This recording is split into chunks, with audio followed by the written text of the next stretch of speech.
परिचय। रश्मि ने एक रेस्टोरेंट से 2 पिज्जा खरीदे। प्रत्येक पिज्जा 6 टुकड़ों में कटा हुआ था, इसलिए उसके पास 12 टुकड़े थे। रश्मि को ये पिज्जा अपने 3 दोस्तों और खुद के बीच बांटना था। इसका अर्थ है कि वे कुल 4 दोस्त थे। पहले उसने अपने तीनों दोस्तों और खुद को 2-2 टुकड़े दिए। उसके पास अभी भी 4 टुकड़े बच गए। उसने अपने समेत हर एक को 1 टुकड़ा फिर दिया। इस प्रकार रश्मि ने पिज्जा को सफलतापूर्वक बराबर बराबर बांटा। इस पाठ में हम भाग के बारे में विस्तार से सीखेंगे। आओ सीखें। भाग के नियमों का प्रयोग करके संख्याओं में भाग देना। भाग के प्रतीक चिन्ह को पहचानना। संख्याओं को समूह में भाग देना। गुणन के नियमों की सहायता से संख्याओं में भाग देना। 10 के गुणज से भाग देना। संख्याओं को 1 या 2 अंकों के भाजक से भाग देना। किसी भाग संक्रिया के भागफल का आकलन करना। भाग का नियम 1। भाग किसी संख्या को कई बराबर समूह में बांट देता है। उदाहरण स्वरूप, जब हम 6 को 3 से भाग देते हैं तो हम 6 को 2 के 3 बराबर समूहों में बांट देते हैं। किसी संख्या को 0 से भाग नहीं दिया जा सकता, क्योंकि किसी संख्या को 0 समूहों में बांटना संभव नहीं है। किसी भी संख्या से 0 को भाग देने पर भागफल 0 होगा, क्योंकि 0 को जब समूहों में बांटा जाएगा तो परिणाम 0 ही होगा। किसी संख्या को 1 से भाग देने पर परिणाम वह संख्या ही होती है। 1 को 1 से भाग देने पर परिणाम 1 होगा। 2 को 1 से भाग देने पर परिणाम 2 होगा।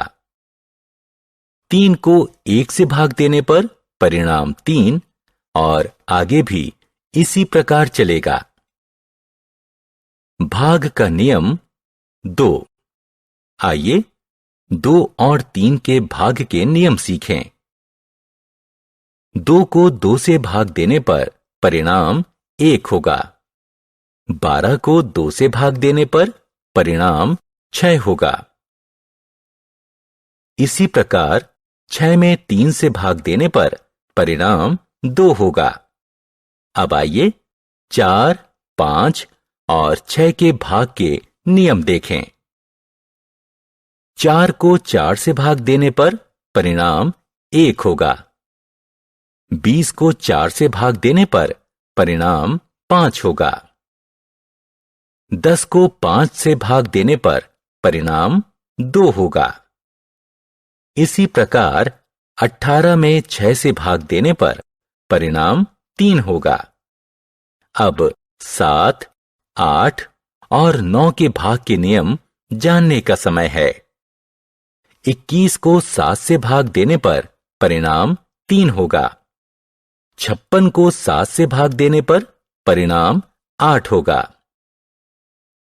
64 को 8 से भाग देने पर परिणाम 8 होगा। 72 को 9 से भाग देने पर परिणाम 8 होगा।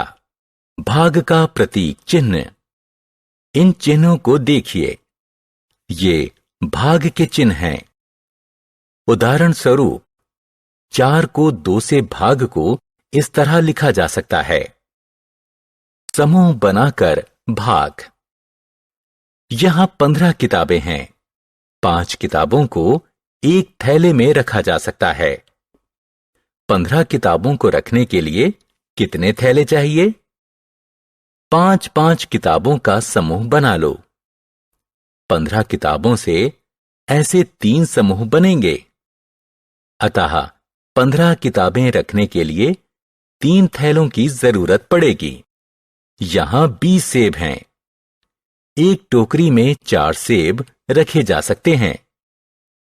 20 सेब रखने के लिए कितनी टोकरियों की जरूरत पड़ेगी? 4-4 सेबों का समूह बनाइए। 20 सेबों से ऐसे 5 समूह बनेंगे, इसलिए 5 टोकरियों की जरूरत पड़ेगी। गुणन के नियमों के प्रयोग से भाग देना। आइए अब गुणन के नियमों के प्रयोग से भाग देना सीखें। 18 को 3 से भाग देंगे तो परिणाम क्या होगा? हम 18 को निम्नलिखित तरीके से भी लिख सकते हैं। 3 गुणा बराबर 18। हम जानते हैं कि 3 को 6 से गुणा करने पर गुणनफल 18 होगा। अतः 18 को 3 से भाग देंगे तो परिणाम 6 होगा। इसी तरह 22 को 2 से भाग को निम्नलिखित तरीके से लिखा जा सकता है। 2 गुणा बराबर 22। हम जानते हैं कि 2 का 11 से गुणा करने पर गुणनफल 22 होता है। इसलिए 22 को 2 से भाग देने पर परिणाम 11 होगा। 10 के गुणज से भाग। जिनकी संख्याओं का अंतिम अंक 0 होता है वो 10 की गुणज होती हैं। आइए 400 को 5 से भाग दें। 400 को 40 गुणा 10 लिखा जा सकता है। हम जानते हैं कि 40 को 5 से भाग देने पर परिणाम 8 होता है। अतः 40 गुणा 10 को 5 से भाग देने पर परिणाम 8 गुणा 10 या 80 होगा। इसी प्रकार आइए 6400 को 8 से भाग देने पर आने वाला परिणाम ज्ञात करें। 6400 को 64 गुणा 100 लिखा जा सकता है। 64 को 8 से भाग देने पर परिणाम 8 होगा। अतः 64 गुणा 100 को 8 से भाग देने पर परिणाम 8 गुणा 100 या 800 होगा। अब 647 को 10 से भाग दें। हम 10 का पहाड़ा याद करते हैं और ऐसी संख्या प्राप्त करते हैं जिसका 10 से गुणनफल 64 के पास हो। 10 गुणा 6 बराबर 60। 64 में 60 घटा दीजिए, परिणाम 4 बचेगा। 7 को नीचे लाइए, हमारे पास 47 हैं। 47 में से 40 घटा देने पर 7 प्राप्त हुआ। इस प्रकार शेष 7 बचा। अतः हम कह सकते हैं कि 647 को 10 से भाग देने पर शेष 7 बचता है। एक अंक की संख्या से भाग। आइए अब 128 को 8 से भाग दें। क्योंकि 1 8 से कम है, इसलिए हम 12 को 8 से भाग देंगे। 8 का पहाड़ा याद करें। 8 एकम 8, 8 दूनी 16, 16 8 से बड़ा है, इसलिए हम 8 एकम 8 का प्रयोग करेंगे। 128 के ऊपर 1 लिखिए। 12 में से 8 घटाइए। 4 को उत्तर के रूप में लिखिए। 8 को नीचे लाइए। अब 48 को 8 से भाग दीजिए। 8 छिक्के 48। 128 के ऊपर 1 के आगे 6 लिखिए। 48 में से 48 घटाइए। उत्तर 0 है। अतः 128 को 8 से भाग देने पर परिणाम 16 आएगा। इस भाग में कुछ शेष नहीं बचेगा। 2 अंकों की संख्या से भाग। 866 को 21 से भाग दीजिए। क्योंकि 8 21 से छोटा है, इसलिए 86 को 21 से भाग दीजिए। 21 गुणा 4 बराबर 84।